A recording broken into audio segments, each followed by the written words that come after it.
നമസ്കാരം, എൻ്റെ പേര് അജിത് ജോസ്. ഞാൻ saint Teresa's Anglo Indian higher secondary സ്കൂളിൽ 8ാം ക്ലാസ്സിൽ പഠിക്കുന്നു.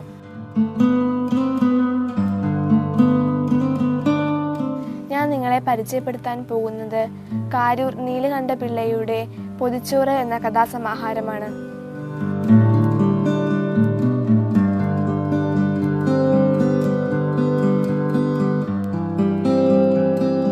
കാരൂരിൻ്റെ പൊതിച്ചോറ് എന്ന പേരിൽ നാഷണൽ ബുക്സ് പ്രസിദ്ധീകരിച്ച കഥാസമാഹാരമാണിത്.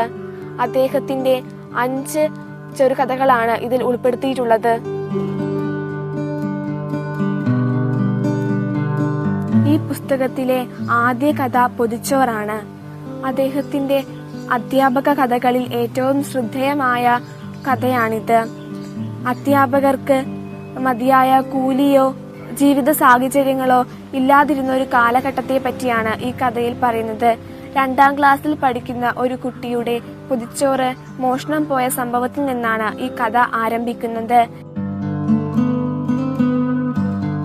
കാരൂരിന്റെ പ്രശസ്തമായ പൂവമ്പഴം എന്ന കഥയും ഇതിലുണ്ട്. കഥാകാരൻ തന്നെയാണ് ഇതിൽ നായകനായി എത്തുന്നത്. കഥാകാരന്റെ വീടിനോട് ചേർന്നുള്ള മനക്കലെ വിധവയായ അന്തർജനവും കഥാകാരനും തമ്മിലുള്ള ആത്മബന്ധമാണ് ഈ കഥയുടെ ഇതിവൃത്തം. കാരൂർ കഥകളിൽ ഏറെ മനഃശാസ്ത്രപരമായ വായനകൾക്ക് വിധേയമാക്കപ്പെട്ട കഥയാണ് മരപ്പാവകൾ.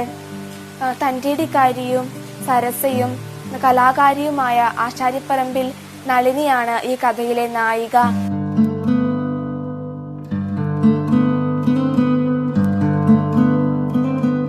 മോതിരം, പൗണ്ടർ പോത്തൻ എന്നീ 2 കഥകൾ കൂടി ഈ പുസ്തകത്തിലുണ്ട്.